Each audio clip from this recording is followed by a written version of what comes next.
Rain hammered the viewport of the drop shuttle, washing over the reinforced glass and chaotic sheets. Commander Ryven Bancroft sat strapped into the crash seat, his knuckles white around the harness. The storm outside was not supposed to be here. The atmosphere of Phaelon 9 was charted as mostly arid, predictable, with brief ion storms circling the equator far from their landing zone. This wasn't a storm. This was a full-blown atmospheric tantrum. Approach vector unstable, the shuttle AI droned. Suggest immediate abort. Too late, Ryven muttered. We're caught in it. Just keep us level. Unable to comply, the shuttle jerked hard to the left. Ryven's head slammed into the padded headrest. Sparks burst from the dashboard as systems overloaded. Warning lights lit the cabin like a twisted holiday. He saw a bolt of blue lightning arc across the sky.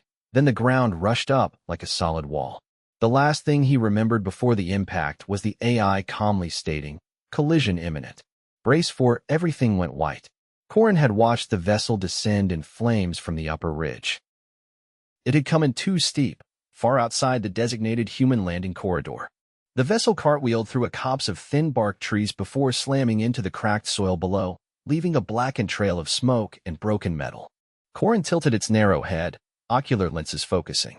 The heat signature inside the wreckage pulsed once, then faded. Nothing living remained. A fatal impact, certainly. The humans had underestimated the planet again. Their biology was soft, so easily extinguished. Still, protocol demanded confirmation. Korrin clambered down the slope, long limbs moving with mechanical grace, its 3-clawed feet gripping the terrain. The crash site smelled of burnt plastic and scorched insulation. The shuttle had split along the midsection, the cockpit crushed under its own weight. Korrin approached with caution. It peered into the wreckage. Something moved. The figure was pinned beneath a twisted seat frame, one arm hanging limp, coated in blood and ash. The face was obscured by dirt and soot, but the chest rose and fell. Barely. Alive. Korrin staggered back a step. That's statistically impossible, it muttered. The man groaned, eyes fluttering. Korrin scanned the vital signs again. Heartbeat erratic, but present. Fractures likely. Burns on the left side.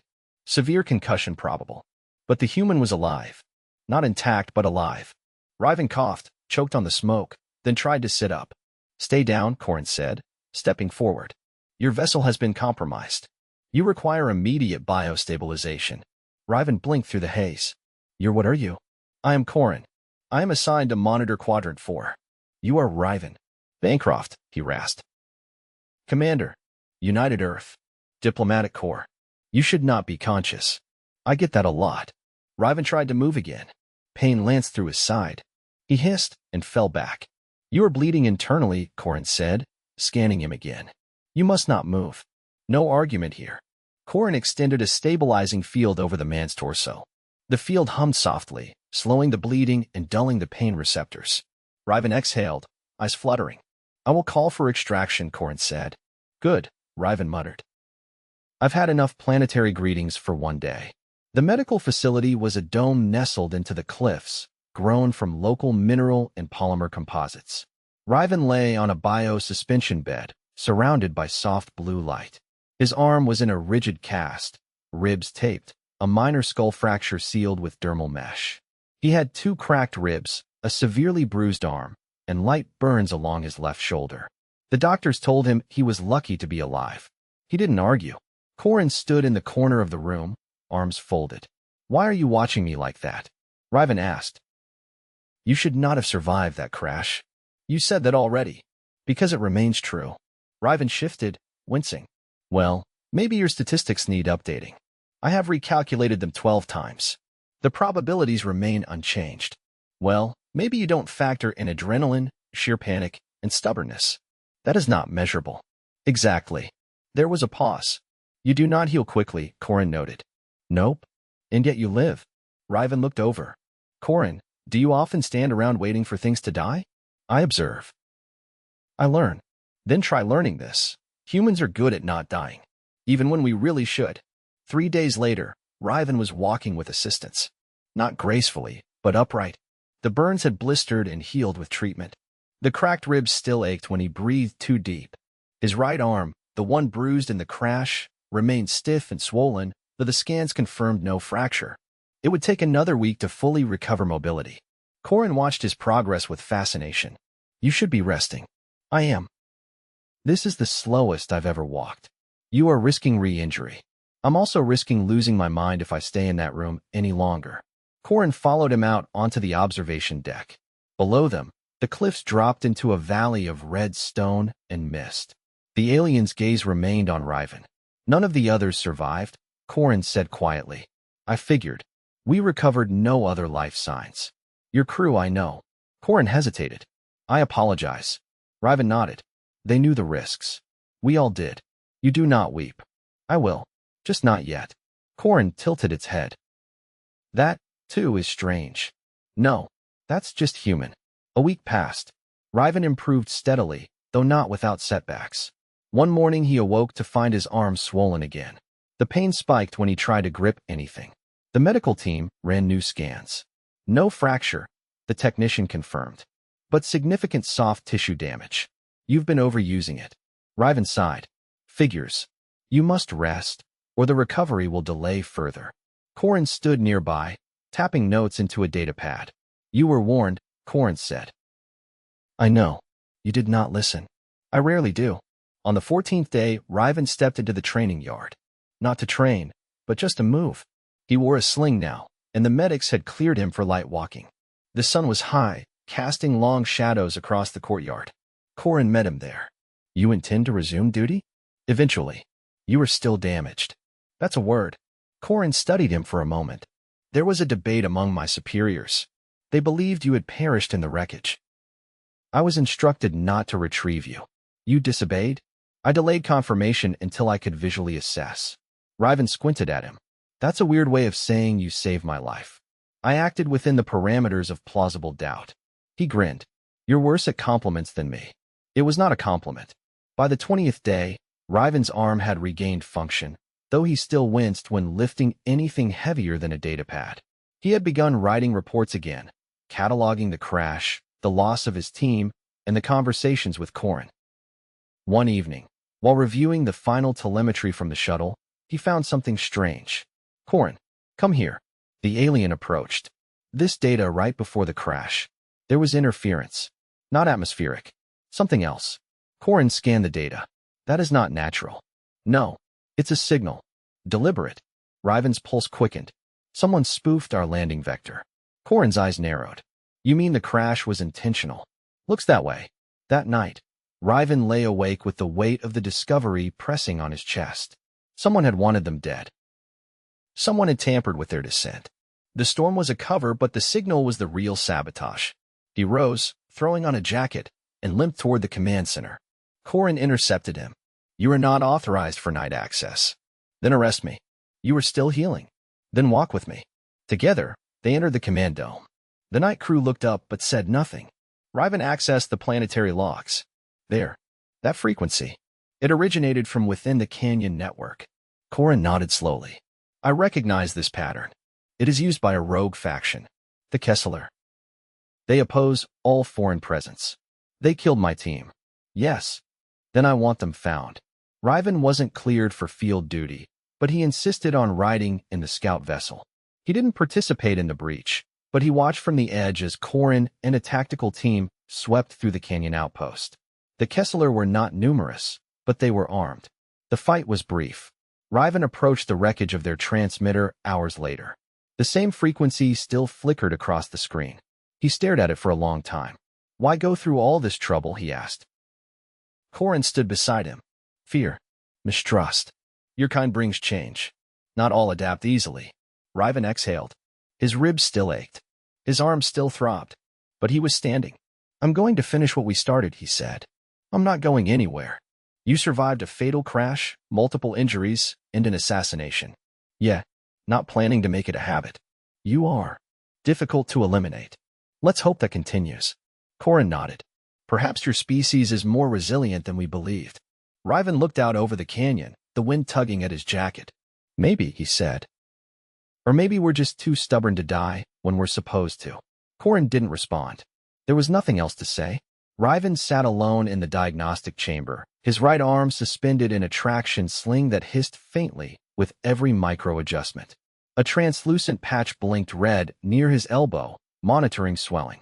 The med techs had left him there after checking his vitals for the third time that afternoon. The silence was thick, broken only by the occasional mechanical click of the environmental controls. He glanced at the display hovering over his lap. The incident report had grown to over 90 pages, most of it speculative fluff from analysts who hadn't been within 1,000 kilometers of the crash. Theories ranged from sensor failure to meteorite interference. Only a handful so far had flagged the signal interference. Those were marked as unconfirmed anomalies. Korrin entered without knocking, as usual. That door does open slower if you use the handle. It was already disengaged. Ryven tilted his head. You bypassed the lock again. You were not responding to pings. I was ignoring pings. Korrin approached the bed and set a small cube on the tray. It unfolded into a projection of a narrow canyon system layered with movement markers. Red pulses tracked residual heat spots. You told me the Kessler were isolated. They were. This suggests otherwise. How recent? 28 minutes ago. Ryven exhaled through his nose. And we're just sitting here? You are recovering. You are not part of deployment assets. Then why show me this? Because they are moving toward the comm relay you requested installed last week. Ryven sat up straighter, then winced as his shoulder pulled. They're going to sabotage it. They may attempt to. We are sending a perimeter team. Send two. Korrin didn't react. You do not issue orders to our defense corps. Consider it a suggestion from someone who's been targeted once already. Korrin folded the projection back into the cube. Duly noted. He turned to leave. Korrin. The alien paused. If that relay goes down, Earth's response team won't know where to land. That'll be 36 people walking into a trap blind. I am aware. You don't sound particularly concerned. Korrin didn't turn around. Concern is not useful unless paired with action. The door hissed shut behind him. 2 hours later, Ryven was back in his quarters, pacing slowly. Every fourth step sent a dull ache through his side, but he ignored it. The pain had become familiar, almost instructional move too fast, and it reminded him to slow down. The sling had been removed temporarily, and his range of motion was being tested in short intervals. He tapped into the live feed from the perimeter drones. The canyon was quiet, too quiet. He switched to infrared. A flicker, a single figure moving along the edge of the cliffside, just out of standard visual range. He zoomed in. The figure bent low behind a rock outcropping. A glint. Reflective metallic. Likely a signal disruptor. Ryven opened a channel. Command, this is Ryven Bancroft. You've got movement on Vector B-17. Possible equipment deployment. There was a delay, then a static-laced reply. Bancroft, your clearance doesn't extend to engagement zones. I'm not asking to engage. I'm asking you not to let them disable the only thing keeping us connected to orbit. Another pause. Understood. Redirecting visual drones. He leaned back, jaw tight, watching as a trio of drones shifted position. One of them locked onto the disruptor just as the figure activated it. The feed rippled, blinked out, then returned a second later with half the color spectrum washed out. Too late, Ryven muttered. That night, the facility lights flickered twice, then stabilized. Ryven lay on his side, eyes open in the dark, listening to the faint hum of the wall interfaces. Something was off. The internal systems weren't as smooth as they'd been that morning. He rose, pulled on his boots, and limped quietly into the hallway. A maintenance drone skittered past him, its undercarriage sparking faintly. That wasn't right either. In the command center, Korrin stood in front of a wall display, arms crossed. I thought you weren't concerned. I am not. You're standing with your arms folded. That's always your concerned stance. Incorrect. That is my evaluative stance. Ryven pointed to the flickering status lights across the upper panel. System lag. You're getting signal bleed from the canyon. It is manageable. Until it isn't. Korrin turned to him. You are not authorized to be here. And yet, here I am. Another drone buzzed past, this one emitting a high-pitched whine that made Ryven's teeth itch. They're testing us, Ryven said. Little hits. Small disruptions. They're watching how you react or don't. They lack the resources for a full assault. They don't need one. All they need is for your people to underestimate them again. Korrin stepped closer now, his frame casting a long shadow across the floor. You extrapolate from a single encounter. I extrapolate from their pattern. They don't just want us gone. They want us disoriented first. Korrin's eyes narrowed. You are suggesting a coordinated campaign. Not suggesting. Confirming. The lights dimmed for a full 2 seconds, then returned. Korrin didn't argue this time. The following morning, Ryven was in the biomech lab, adjusting one of the field kits with a technician named Havex, a thin-limbed alien with 4 ocular nodes and an obsession with calibration. You're modifying the biofeedback sensor? Yours is too general. If they hit you with another disruptor pulse, you'll need something localized. Localized how? Havex tapped a panel. Just your arm. If the signal scrambles standard readings, this will still tell us if your muscle fibers have shut down or not. You're assuming I'll be in the field again. You wouldn't be here otherwise. Ryven didn't answer. He returned to his quarters afterward and found a small package on his cot. Inside was a single data wafer. No note. He slotted it into the wall reader. The screen lit up with a grainy recording an aerial drone feed from 2 nights ago. The canyon. The same figure he'd spotted in the interference logs. But this time, the figure turned toward the drone, looked up, and held something aloft. Not a weapon. A human data tag. Ryven froze. The tag bore the insignia of the UDC. His team. One of the crew that had gone down with him. He scrubbed the footage. The figure turned, disappeared into a crack in the rock wall. He stood there for a long time, staring at the paused frame. Later that day, he confronted Korrin near the outer hangar bay. You said there were no survivors. There were not. Then explain this. He tossed the wafer. Korrin caught it, scanned the contents, and went completely still. This was not reported. Someone slipped it to me. Maybe they weren't supposed to. Korrin didn't blink. This is not possible. Unless someone was taken, or left behind and found. Korrin ran a quick scan on the wafer. The timestamp is accurate. Then I'm going after them. You are in no condition for retrieval operations. You're assuming I'll be invited. Korrin handed the wafer back. You will not be. Ryven raised his injured arm, now out of the sling, and flexed his fingers. Still stiff. Still tender. But functional. I'm not asking. That evening, Ryven slipped into the maintenance bay and accessed the supply lockers. He pulled a compact medkit, a filtered rebreather, and a thermal cloak. No weapons. He wasn't planning on a fight. He made it 10 meters down the corridor before Korrin stepped out of an alcove ahead, arms folded. You monitor the lockers. You are not subtle. Ryven sighed. I'm going to find out who that was. You will die. You said that last time. And I was nearly correct. Ryven moved past him. Then consider this a second test. Korrin didn't stop him. Instead, he turned and followed. The descent into the canyon took longer than Ryven anticipated. The terrain was uneven, slick with condensation that clung to the jagged stone. He moved carefully, testing each foothold before committing his weight, keeping his injured arm close to his body. It throbbed intermittently, but the modified brace Havex gave him was holding. The filtered mask hissed rhythmically with each breath, dulling the mineral-rich air just enough to keep his lungs from burning. Korrin moved ahead without struggle, limbs adjusting effortlessly to the incline. His gait was steady, almost lazy in its confidence, but he paused at every switchback to glance back, checking Ryven's progress without comment. After nearly 2 hours of descent, the path leveled into a narrow corridor between high canyon walls. The light thinned here, filtered through the cracks above. Small rivulets ran along the ground warm, not cold. Geothermal runoff, possibly. Ryven knelt near one and dipped 2 fingers in. It left a faint metallic residue. Trace iridium, Korrin said. How bad? Not enough to burn.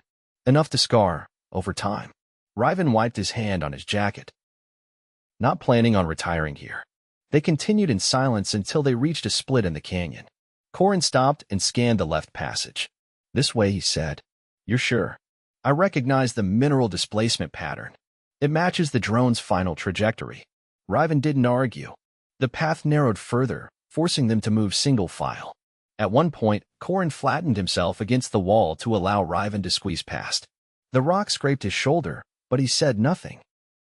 He was already drenched in sweat, and his fingers were starting to go numb from gripping the jagged edges. 30 meters in, a rusted structure came into view, partially buried in the rock face. Not a building, more like a reinforced shipping container, retrofitted with stabilizers. It had been here long enough for dust and moss to dull its edges. A single hatch, half ajar, gaped in the side. No power signature, Korrin noted.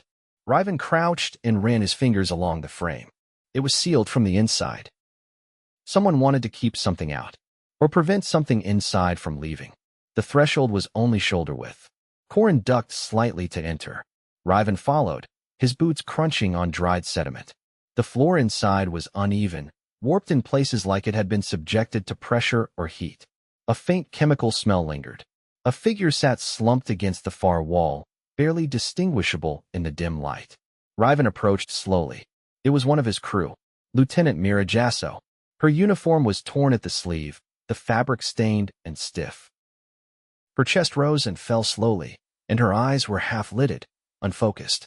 "Mira," Ryven said, crouching beside her. "Hey, Jasso. It's Ryven." She didn't respond at first.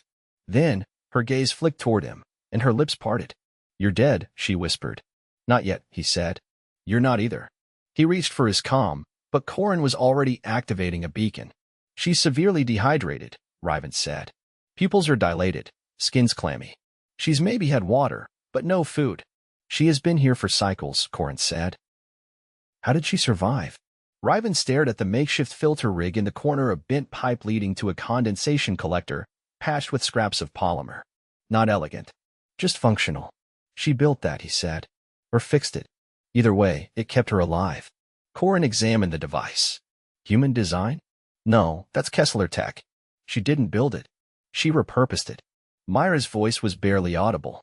"One of them. Left it. Thought I was already dying. Didn't bother finishing the job." Korrin turned to her. "They spared you." She coughed dryly. "They forgot me." Ryven helped her sit up slowly, supporting her head. "We're getting you out. Just stay awake." "I thought," she winced, closing her eyes. "I thought you didn't make it." "Close call," he said. "But I'm here now." The evac drone arrived 20 minutes later, hovering just above the canyon floor. Its clamps extended, and a med cradle lowered with a hiss. Ryven helped lift Mira in, careful to avoid jostling her too much. She didn't resist, but kept a loose grip on his sleeve. "I kept the tag," she muttered. "In case someone found me." "You did good," he said. They did. As the drone lifted away, Ryven leaned against the canyon wall. His arm ached fiercely now, the brace no longer compensating for the strain. He rotated the shoulder slowly, wincing. "You should not have come," Korrin said. "I didn't come for her," Ryven said. "Not entirely." Korrin tilted his head. "I came because someone left her here. Alive. That wasn't an accident. That was a message. You believe it was intentional." "No. I know it was. And I needed to see what kind of message it was." Korrin considered him. "And what did you learn?" Ryven looked up at the drone disappearing into the sky. "They're scared of us. Not because we're powerful. Because we survive things we shouldn't." Korrin didn't respond for several moments. Then he turned toward the exit. "They will not forget this." "No," Ryven said. "But neither will we." By the time they returned to the facility, Mira had been stabilized. Her electrolyte levels were being corrected, and her renal function had responded to intravenous therapy. The attending doctor, a stocky alien with translucent skin and a perpetually irritated tone, declared she'd make a full recovery, albeit over several weeks. Ryven sat at her bedside the next day, arm in a new sling, watching her sleep. Her breathing was steady now. Her skin had regained some color. He felt the knot in his chest loosen. Korrin entered without ceremony, carrying a folded datasheet. "The Kessler outpost has been cleared," he said. "All inhabitants have been relocated to containment for questioning." "Any of them talk?" "Not yet, but they left behind documents. Maps. Journals." "Several mention her." Ryven raised an eyebrow. "Our Mira."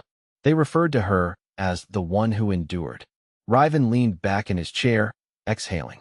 "Well," he said, "that's about right." Korrin placed the datasheet on the table. "There will be political consequences," he said. "Some will demand retaliation. Others will argue for withdrawal. Let them argue. You intend to stay." "I didn't come all this way to leave because someone got nervous." Korrin looked at him. "You are not like the others we have known." "Good," Ryven said. "We're not here to be predictable." Later that evening, Ryven sat alone on the outer terrace, watching the sun dip behind the ridge line. The air was still, the sky bleeding orange into soft purple. His arm was sore, his ribs still tight, but for the first time since the crash, he didn't feel like he was waiting for the next blow. Korrin joined him silently, standing at the rail. "You still believe your presence here is worth the risk?" Korrin asked. Ryven didn't answer immediately. He reached into his pocket and pulled out the data tag Mira had carried. It was scratched, the paint half worn, but the engraving was still legible. I think, Ryven said. If even one of us makes it back when we weren't supposed to, that's worth something. Korrin nodded once. They stood there in silence as the last light faded, two silhouettes against a bruised sky, neither quite belonging, but both unwilling to leave.